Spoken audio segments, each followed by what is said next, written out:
Nothing clears your head better for me than going for a ride. It's so easy to have so much going on in your head that it's hard to get the clarity or focus.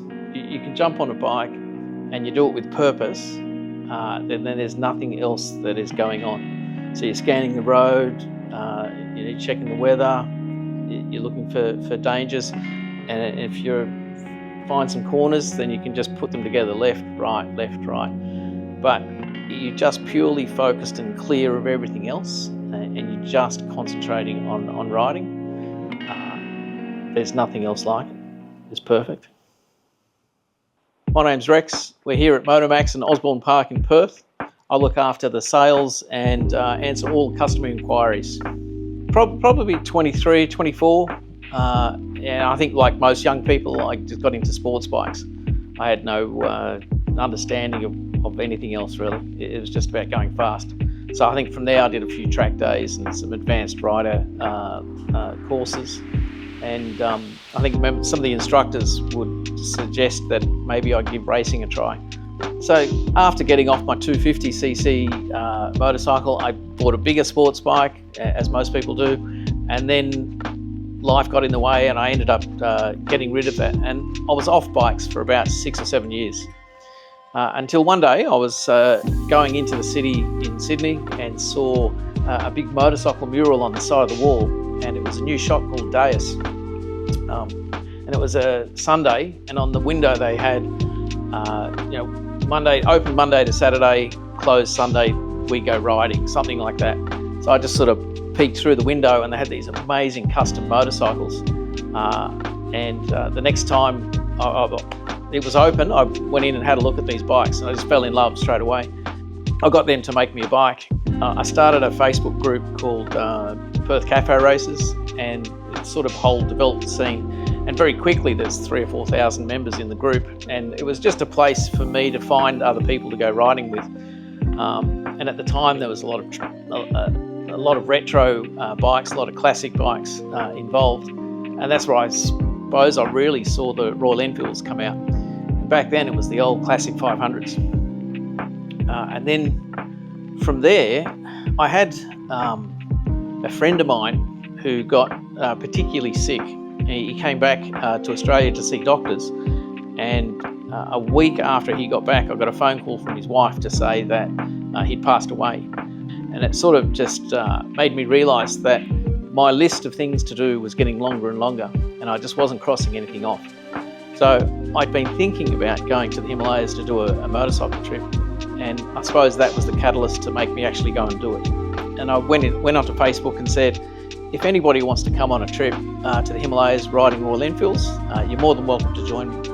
And within a couple of weeks, there was about 16 or 17 people put their hand up and pay deposits. And that trip was amazing.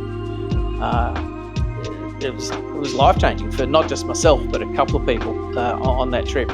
They changed jobs, they got out of bad relationships, and it just puts a new perspective on life. When we got back, people said the photos of that trip looked amazing. So if you ever do that again, I'd like to come. So I said, all right, let's do it again next year. So it wasn't something that was necessarily planned. It was just it just sort of snowballed. And after the second trip, which was super successful, people started saying, all right, where are we going next? So that's when we went into Nepal and discovered the Mustang Valley and all that sort of stuff. And then from there into Mongolia, Tibet, and this year we're heading to Tanzania on Royal Enfield Himalayans, which is going to be pretty exciting. I was anticipating the extra power of the 450 would be the thing that I enjoyed the most, and it's fantastic. The way it delivers power is great. It's exactly what everybody had wanted over the previous model. But probably what impressed me the most was the suspension. At the end of the day on the other bikes, you do 200 kilometres, and at the end of the day you were stuffed. You just wanted to have a rest. On the 450, you'd finish your day at 3 or 4 o'clock in the afternoon, and you could just do another 200 k's. It just made it so much easier, so much more comfortable. The handling was fantastic. The brakes were super impressive. I think the first time I sort of used it, but it just stopped me so much quicker. There's not too many guardrails in some of the places that we go, and to have ABS and really good brakes comes in very handy. Obviously, you have to do it.